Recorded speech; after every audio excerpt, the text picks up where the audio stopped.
Vienne. Vienne la belle, fière de ses palais et de son architecture classique. Vienne dont les rues alignent ses beaux immeubles au décor baroque ou rococo.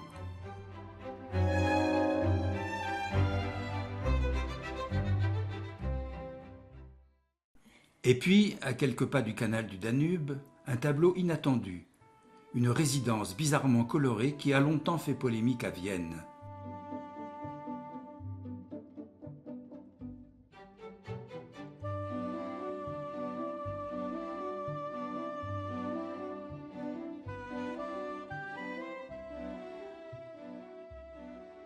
Hundertwasser, l'architecte, à l'instar de Gaudi, de Picasso, de Niki de Saint-Phal, va largement contribuer au renouveau de l'art moderne dans la seconde moitié du XXe siècle. La ligne droite est athée et immorale. C'est son aphorisme préféré. Comparé à Schiele ou Klimt, il propose la spirale et la courbe comme un moyen donné à l'homme de renouer avec l'énergie de la nature et une certaine vitalité originelle. Ardent défenseur de l'écologie, il prône déjà des plantations d'arbres sur les immeubles, car il les conçoit en prévision du bien-être des personnes qui vont y résider.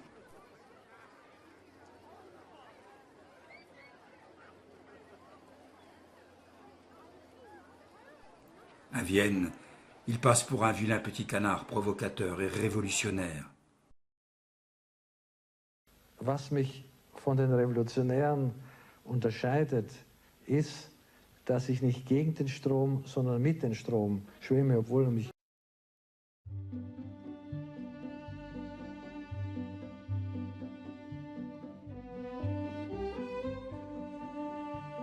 The spiral is the symbol of creation and beginning life. It is a symbol of death too. En 1968, il provoque un scandale en se montrant nu à la cité universitaire afin de protester contre les lignes droites de l'architecture en série. Les nombreux bâtiments qu'il a aménagés à travers le monde sont les témoins évidents de ces valeurs. Quand il crée son village, c'est dans un ancien magasin de pneus, car son but n'est pas de détruire, mais d'embellir. Cet endroit est devenu, à son corps défendant, une attraction touristique. Le peintre se pose alors la question, doit-il produire des œuvres qui ne se vendront pas, ou doit-il profiter de ce commerce pour faire passer son message? Apparemment, la question a été résolue.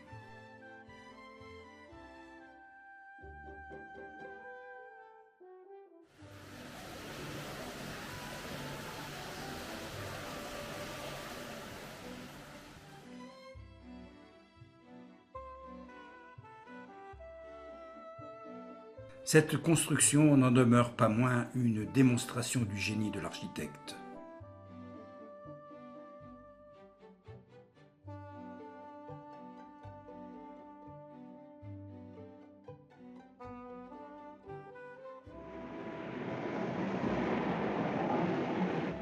Vienne 1928. Né Friedrich Thurwasser dans une famille juive, dont sa mère et lui seront les seuls rescapés, il entre à 6 ans et demi à l'école Montessori.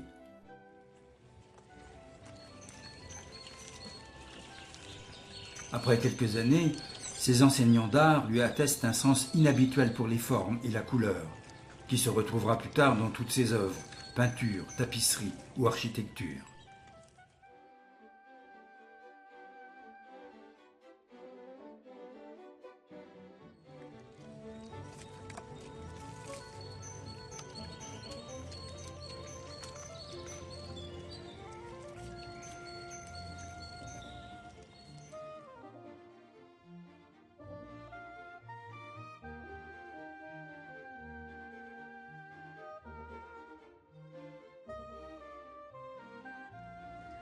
Dans la campagne et les jardins du Prater se révèle son amour de la nature, dont il sera l'ardent défenseur tout au long de sa vie.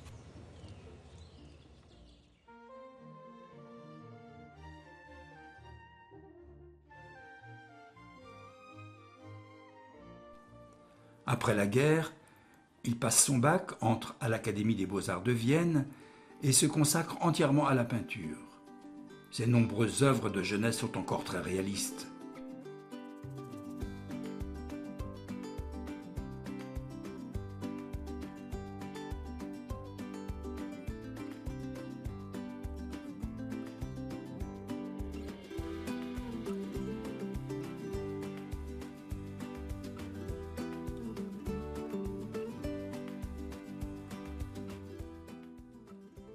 Grand voyageur, il rencontre en Italie René Brault, un peintre français qui sera son ami pour la vie.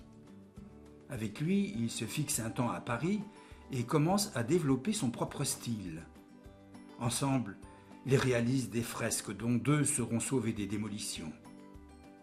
Il prend alors le nom de Friedensreich unter Wasser, qui traduit son aspiration à la paix et son respect de l'eau. Il fait à Paris sa première exposition en 1954.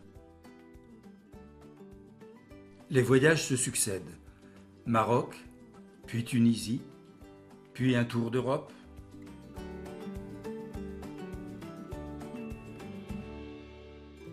Puis le Japon, un mariage et un divorce.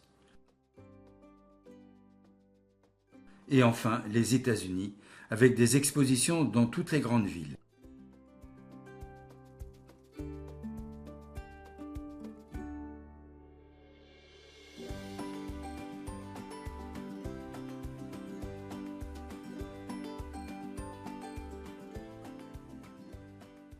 Il peint tout et partout, pas d'atelier, pas de chevalet, sur n'importe quelle surface ou matière.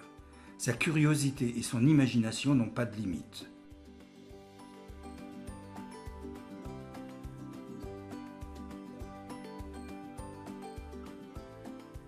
I always put paintings into nature to see if they can stand the comparison. If they are just as good as a tree, then I'm happy. You see, this is the nature is my teacher. Depuis son enfance, amoureux des bateaux, il construit le sien dans les années 1970.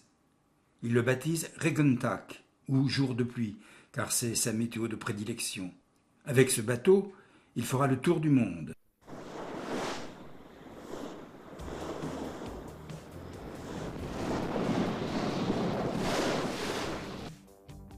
En 1972, il présente à la télévision son projet d'habitation colorée, coiffé de toits et terrasses arborées.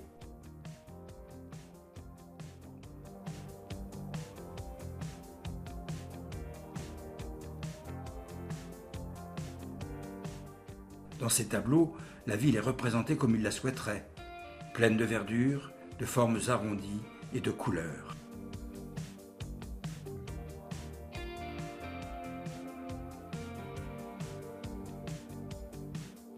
Son projet pour Vienne de centrale d'incinération des déchets est réalisé en 1987. Il prépare aussi l'ouverture de son musée qui aura lieu en 1991.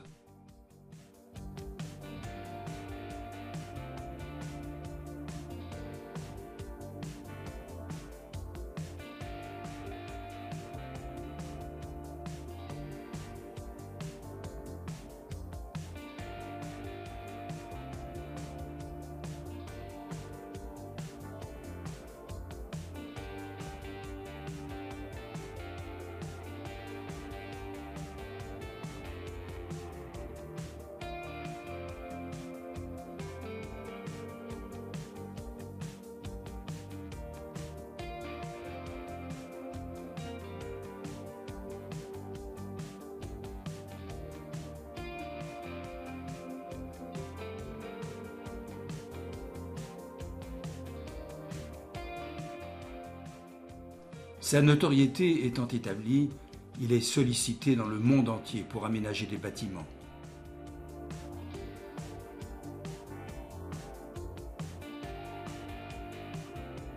Dans les années 1980, il part pour l'Australie avec une exposition qui sera montrée jusqu'en 1992 dans 15 pays et 80 musées ou galeries. C'est alors qu'il découvre la Nouvelle-Zélande. Il a enfin trouvé la terre promise où il se sent lui-même. I painted the spiral long before I came to New Zealand. When I arrived here, I saw the spiral everywhere. in advertising, on Maori tattoos, in everyday life.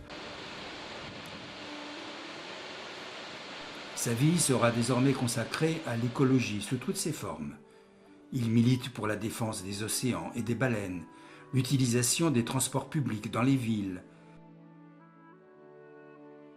l'installation de toilettes sèches et d'arbres dans les immeubles ou sur les toits, le recyclage des matériaux et un usage raisonné de l'eau. I call myself 100 Waters and Rainy Day because I think without water mankind couldn't exist.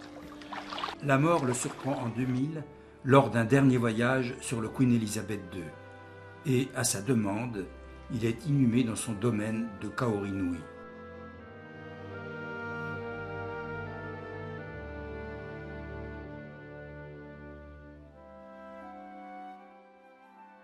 Il nous laisse plus de 1700 tableaux, fresques et tapisseries, 357 œuvres architecturales, 36 projets écologiques, le souvenir de centaines d'expositions à travers le monde et surtout celui d'un génie visionnaire.